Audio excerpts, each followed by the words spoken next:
نحمده ونصلي على رسوله الكريم أما بعد فأعوذ بالله من الشيطان الرجيم بسم الله الرحمن الرحيم رب اشرح لي صدري ويسر لي أمري واحلل عقدة من لساني يفقهوا قولي۔ قرآن پاک پڑھنے کے ساتھ ساتھ ہم دعائیں بھی یاد کرتے ہیں اور ان کو پڑھا بھی کرتے ہیں۔ ہم اس کو پڑھتے ہیں سبحان اللہ وبحمدہ عدد خلقہ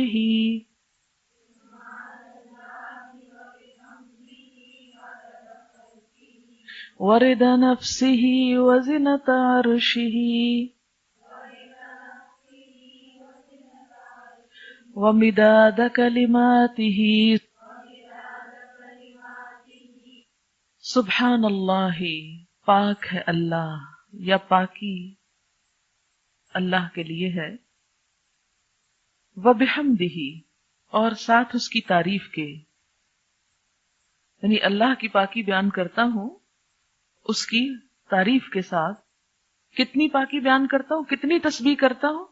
عدد، تعداد، گنتی، خلقہ اس کی مخلوق کی، یعنی جتنی اس کی مخلوق کی تعداد ہے اتنی دفعہ میں اللہ کی تسبیح کر رہا ہوں۔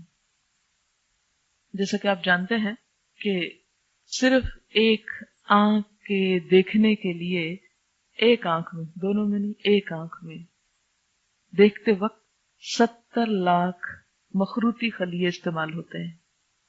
تو یہ ہر ایک کا ایک انڈیویجول وجود ہے نا، ایک الگ تخلیق ہے نا اللہ کی، یہ عدد خلقی ہی ہو گیا۔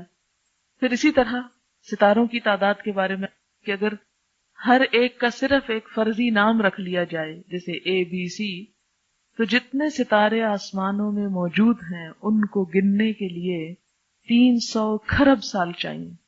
100 لاکھ کا 1 کروڑ، 100 کروڑ کا 1 ارب، 100 ارب کا 1 کھرب اور 300 کھرب سال، اتنے سال چاہیے صرف ان کے نام پکارنے کے لیے۔ تو اب آپ خود سوچیں کہ ان کی تعداد اپنی کتنی ہوگی، کیونکہ 1 منٹ میں آپ کئی نام لے سکتے ہیں۔ تو اب جب ہم تسبیح کرتے ہیں، جیسے تسبیح پڑھتے ہیں دانوں کے اوپر، تو ہم کہتے ہیں سبحان اللہ سبحان اللہ سبحان اللہ سبحان اللہ، یا انگلیوں کے اوپر پڑھ رہے ہیں آپ، تو ایک وقت میں آپ کتنی دفعہ پڑھ سکتے ہیں؟ مثلاً 1 منٹ میں چند دفعہ ہی پڑھیں گے نا۔ لیکن اگر آپ یہ جملہ بول دیتے ہیں سبحان اللہ وبحمدہ عدد خلقہ، کہ اللہ کی پاکی اس کی تعریف کے ساتھ اتنی مرتبہ جتنی اس کی مخلوق کی تعداد ہے۔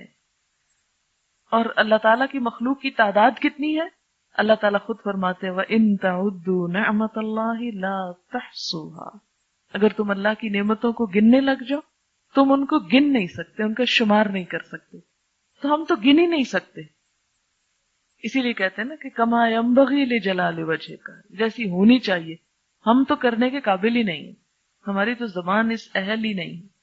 تو اسی لیے عدد خلقہ ورضا نفسہ، رضا کہتے ہیں رضامندی کو، نفس ہی اس کے نفس، یعنی اللہ کی ذات کی رضا کے مطابق، یعنی اتنی تسبیح، اتنی حمد کہ جس سے وہ راضی ہو جائے۔ اب مثلاً آپ 100 مرتبہ کرتے ہیں، 200 مرتبہ کرتے ہیں، ایک تسبیح کرتے ہیں، بعض اوقات لوگ لاکھ دفعہ آیت کریمہ بیٹھ کے کر رہے ہوتے ہیں، تو اب ہمیں تو نہیں پتا کہ اس لاکھ دفعہ سے اللہ تعالیٰ راضی ہوئے ہیں یا نہیں۔ ویسے اس نے جب کہا ہی نہیں، مانگا ہی نہیں لاکھ دفعہ، تو ہم نے اپنے پاس سے بنا لیا۔ میرے خیال ہے 1.25 لاکھ ہے، شاید میں غلطی کر رہی ہوں جی، وہ پتہ نہیں 25 اور کس نے بڑھائے ہیں، کس نے اپنے ہاتھ میں قانون لے لیا۔ خیر، اب یہ ہے کہ ہم تو وہ کر ہی نہیں سکتے، تو ہم اللہ تعالیٰ سے یہ درخواست کرتے ہیں کہ یا رب ہم اتنی تیری تعریف کرنا چاہتے ہیں کہ جس سے تیری رضامندی حاصل ہو جائے، تو خوش ہو جائے۔ وزنۃ عرشہ، اور اس کے عرش کے وزن کے مطابق، وزنۃ عرشہ، اس کے عرش کا وزن کتنا ہے؟ ہمیں تو کچھ معلوم نہیں کہ اس کا عرش ہے کتنا۔ امام مالک نے کہا تھا نا کہ اس کے بارے میں سوال بدعت ہے، سوال بھی مت کرو کہ کیسا ہے وہ، ہمیں نہیں معلوم، بس اتنا پتا ہے کہ وہ ہے، کیسا ہے یہ نہیں معلوم۔ تو جیسا بھی وہ ہے وہ اس کو معلوم ہے، لیکن وہ چونکہ بہت بڑی چیز ہے. وسع کرسیہ السماوات والارض، تو وہ جتنا بھی ہے اس کے برابر.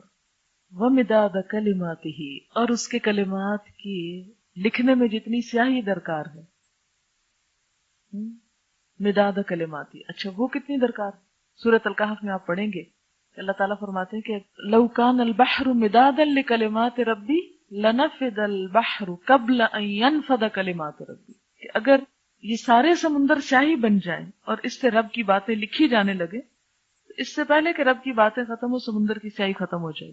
ایک اور جگہ آتا ہے کہ 7 سمندر اور بھی آپ ڈال لیں اور اس کو سیاہی بنا لیں اور لکھنا شروع کر دیں تو رب کی باتیں ختم نہیں ہو سکتی.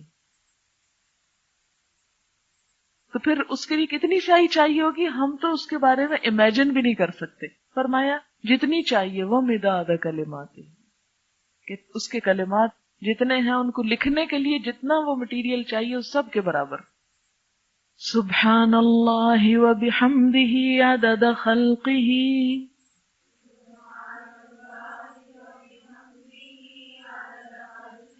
ورضا نفسہ وزنۃ عرشہ